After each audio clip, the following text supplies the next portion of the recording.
Y'all want to know something? Diontae Johnson has played on more NFL teams this season than he has touchdown catches. Think about it. He's played for the Panthers, the Ravens, the Texans, and now he's back on the Ravens.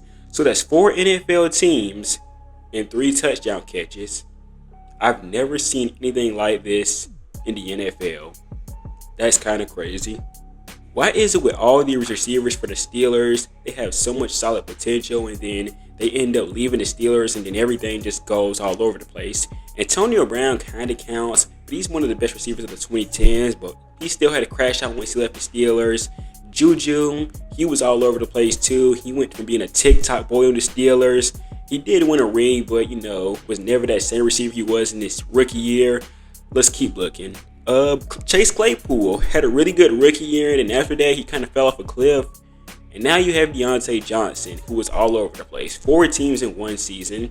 And in today's video, we're going to look at the rise and fall of Diontae Johnson, where he was in his high school career, college career, and now in the NFL, where if you really think about it, Diontae Johnson did kind of overcome some odds. It's unfortunate he's having this type of career, but the fact that he made it to this point in the first place is kind of remarkable, and we're going to take a look at it.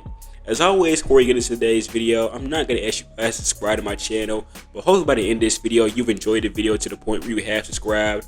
And without further ado, let's go ahead and jump into this. So coming out of Leonard High School in Ruskin, Florida, if I said that wrong, y'all let me know. A lot of y'all love to make fun of my comments and stuff in the video and my voice and how I pronounce things. Even though I've told y'all in the past, I can't help it. It's a southern accent. I can't really do anything about that. Yes, I'm addressing that in the middle of a video, and now I'm going to get back to it. But as I was saying, coming out of high school in Ruskin, Florida, Leonard High School, Diontae Johnson was really not that highly recruited of a guy. Despite the fact he was a dual sport athlete who also played in basketball, who averaged about 10 points per game in his junior season, and then about 16 points per game in his senior season, he wasn't really getting a lot of offers from a lot of schools. Though at first, Diontae Johnson wasn't even a receiver. He had started out as a quarterback, but he put up some pretty mediocre numbers. As a sophomore, he had over 430 yards passing, 3 touchdowns, and 6 interceptions. As a junior, he had 988 yards, 7 touchdowns, and 4 interceptions. So obviously, neither of those numbers are jumping out as good. However, Diontae would then make the jump to receiver, which would change his career for the better. He was switched to receiver in his senior season at Leonard High School, and this ended up being the best move for him. As a senior, he had 35 catches for 1,017 yards and 9 touchdowns.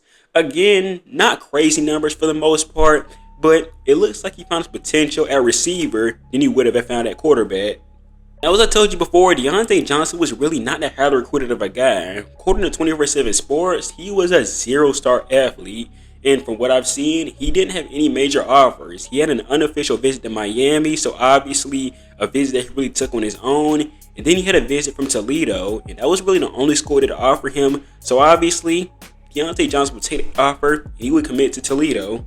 As a freshman, he played in over 11 games, catching 12 passes for 196 yards and 2 touchdowns. Now, he would miss his technical sophomore year in 2016 for foot injury. However, in 2017, as a redshirt sophomore, he caught 74 passes for 1,278 yards and 13 touchdowns. And then as a junior, he caught 49 passes for 761 yards and 8 touchdowns. This was obviously enough to get him drafted by the Pittsburgh Steelers in the 3rd round, 6'6" overall in the 2019 NFL Draft. Johnson had a pretty solid rookie year where he caught 59 passes for 680 yards and 5 touchdowns.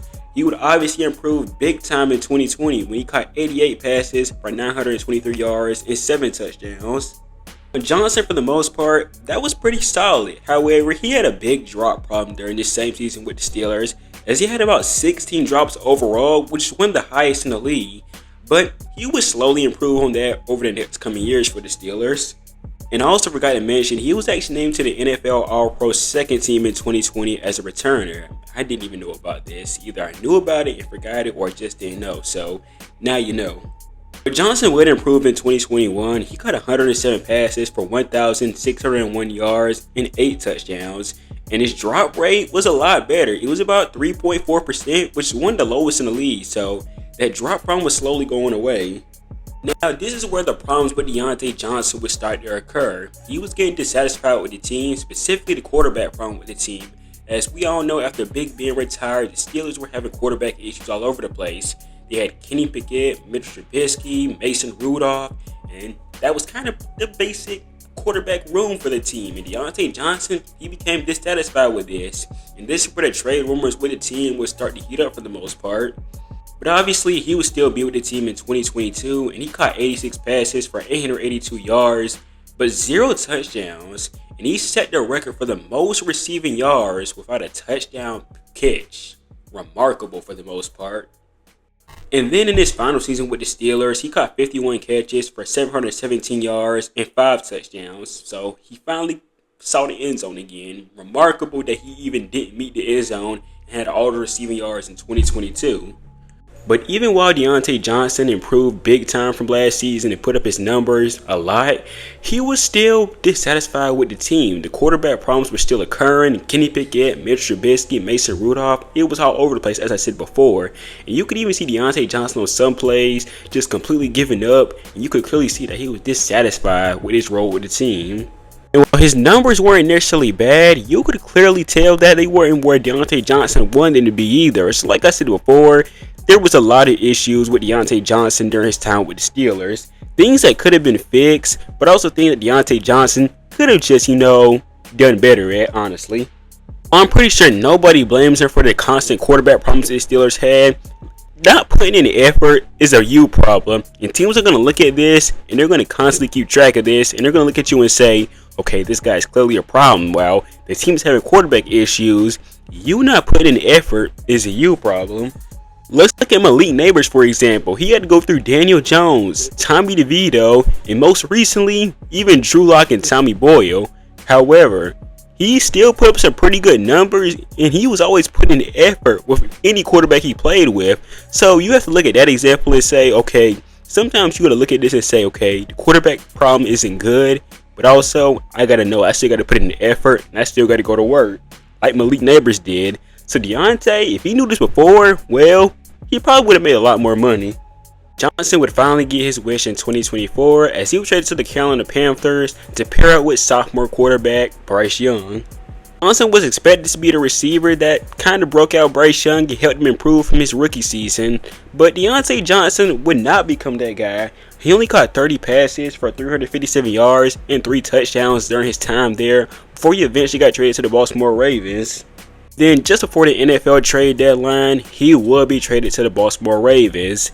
It was said that he wanted a change of scenery, but we all know it was because the Panthers were not good and they just wanted some draft picks, and the Ravens were one of the teams that was willing to take him on. They ended up getting a 5th round pick back for him, which is pretty good value for the most part. But his first tenure with the Ravens would be pretty uneventful. He wasn't targeted that much. He didn't have a single touchdown catch. He wasn't really putting up that many numbers. And there was even so much drama with the team that in one game, he just refused to go in. Like he said, I'm not going in. According to a report, he was supposed to go in and end the game against the Eagles. However, he refused to. And as a result of this, he would be suspended for the game against the New York Giants the upcoming week after their bye week. It seemed like the Ravens were just done with this dude entirely. They were sick of his drama. They were sick of his antics. So, after a while, they would end up cutting him from the team altogether. But this is Diontae Johnson, so you know what happened next. He was on the Texans for a while. I'm not even sure he registered a catch or a snap before he ended up being cut. According to a report, he was upset during the celebration when they beat the Chargers in the wild card round. Again, I'm not sure somebody told him something, or he was just upset to be upset that he didn't get a catch in that game. That's probably why. But this is Diontae Johnson, so it's pretty much the same story. It's always some drama with him for the most part. But once again, it's a case of Diontae Johnson's attitude getting the best of him and causing him once again to be cut from another NFL team. Seems like Diontae Johnson's attitude is always going to get the best of him. This guy can make millions. Diontae Johnson, in my opinion, is not a bad receiver, but his attitude is going to get the best of him, and it's going to cause him to lose out on millions of dollars, which he already has for the most part. And for some reason, he is currently back on the Baltimore Ravens. I don't know why, but I guess we'll find out what was the reason sooner or later why he was on the Ravens again. No, it is probably due to the fact that Zay Flowers is injured. He will not be playing in the game against the Bills, so that's probably a reason why. But the fact that he got Diontae Johnson back after all that drama is probably the biggest headline here. So that's pretty much all it is with Diontae Johnson. This guy is one of the best route runners in the league. He improved his catching a lot. Unfortunately, this guy's personality is going to be his downfall. And then honestly already has been. I said it's going to be his downfall, but if we look at it now, he's been cut from 2 teams because of his personality. Even though he's currently back on the team that cut him because of his personality, it's the main reason why he's been cut from both those teams in the first place. And it's caused him, once again, millions of dollars. Personally, I'm really not sure what's next for Diontae Johnson. I really don't know if another team is going to keep taking risks on him when he keeps having the biggest of issues for no reason whatsoever. I just don't see another NFL team giving him a big spotlight when stuff like this keeps happening. Again, I think Diontae Johnson is a really good receiver. He has all the skill sets to be a really good wide receiver in the NFL. Unfortunately, his personality is horrible. And let's hope one day he can improve on that, honestly. But as always, if you made it to the end of this video, make sure if you haven't yet, you subscribe to my channel and tap the bell icon for future sports content. I don't really know how many more videos I'm going to be making. As I said before, now that I'm in college, in a whole different environment, it's kind of harder to put out videos now. And I pretty much have to wait until I get free time, which is not really a lot, honestly. I have to wait until I'm alone to make my videos because I really don't like making them with people in my room. So hopefully I get, more chances like that in the future. But like I said before, if you haven't yet, subscribe to my channel, tap the bell icon for future football content, and I'll see you guys in the next video, hopefully. Peace.